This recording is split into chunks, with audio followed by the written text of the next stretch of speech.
Invece oggi vi voglio raccontare la storia di un macello, un fantasma, un spirito, non so, ci vive molto amato. Sappi che poi la vita non è che è stata sempre solo e rose, attenzione, sono venuti pure momenti brutti nella vita. Io stavo passando proprio uno di quei momenti proprio brutti, più brutti che non ci stavano.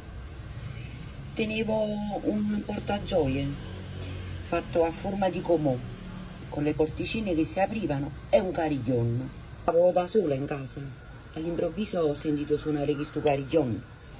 Mi sono messo pure un poco paura.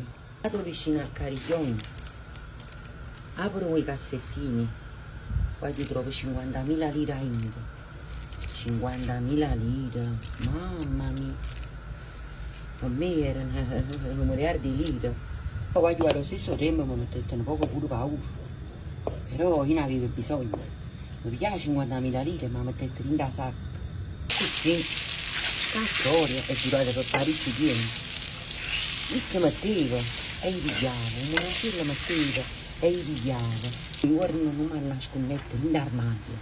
C'è chi ha già visto un macello chi è. Ma io, se sapessi come un macello mi chi era. Macello era papà mio, che si nascondeva e mi metteva 50.000 lire dentro un cassettino e faceva su un cariglione. Amate i genitori vostri fino all'ultimo giorno, perché io mio l'ho già amato fino all'ultimo respiro.